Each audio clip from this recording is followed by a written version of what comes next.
what are going to be some of the top returning sophomores, okay?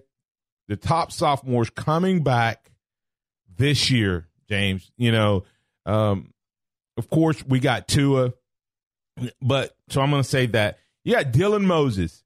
Is Dylan Moses, he was getting into the swing of it and got hurt. It seemed like every time a guy would start to make progress, he got hurt. But here's some names that we need to look for as sophomores who I think are going to make big jumps and make a big contribution. Dylan Moses at that inside linebacker position is going to have a great chance to live up to that hype he's been dealing with since he was in the 8th grade.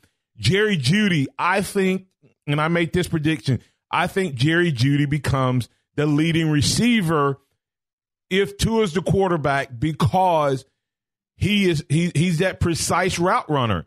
And if Tua is the quarterback, Tua does a great job of pre-reading, knowing where you go. And as long as the receivers run their routes like they're supposed to, and Tua reads the defense like he's shown he has the ability to do, the guy who runs the best routes is probably going to be the guy that gets the most balls. I mean, so I think Jerry Jeudy. Now, Henry Ruggs was Mr. Touchdown. Was it 5 or 6? I think it was his first 5 catches were all touchdowns.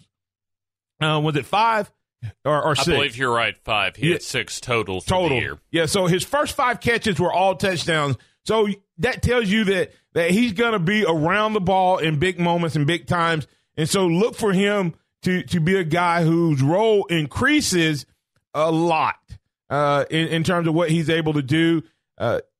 We thought that he was going to be that next David Palmer type of return guy. He may or may not. Now, I'll tell you why later on. But Devontae Smith, a guy who probably had the biggest – if you had to rank who has the biggest 2 catches for a freshman in Alabama history.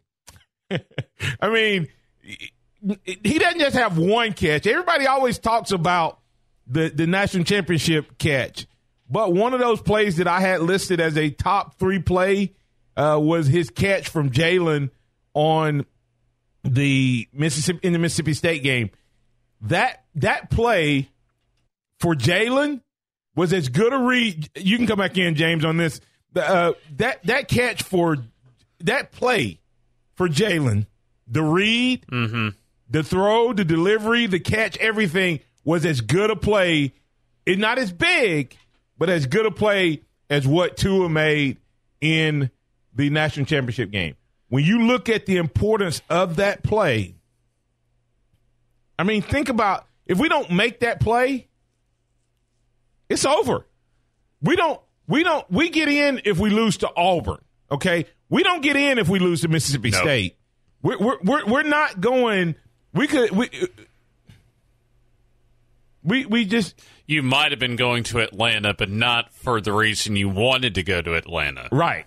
So, but I don't know that if we lose to Mississippi State, you think we come back and beat Auburn?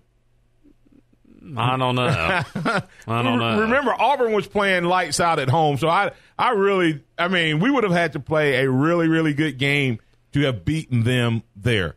They were clicking.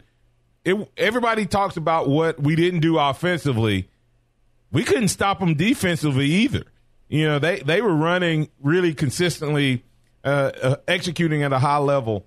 From a running back standpoint, to me, you got to look at Najee Harris, but a guy who I think makes the biggest leap in terms of contribution in that backfield is Brian Robinson, the local kid from Hillcrest.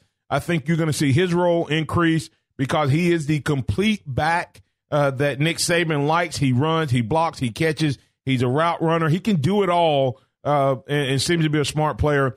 And then Alex Leatherwood shows you what he's able to do. Look for Jedrick Willis to also come in and get his name is so hard for me to say. Jedrick Wills.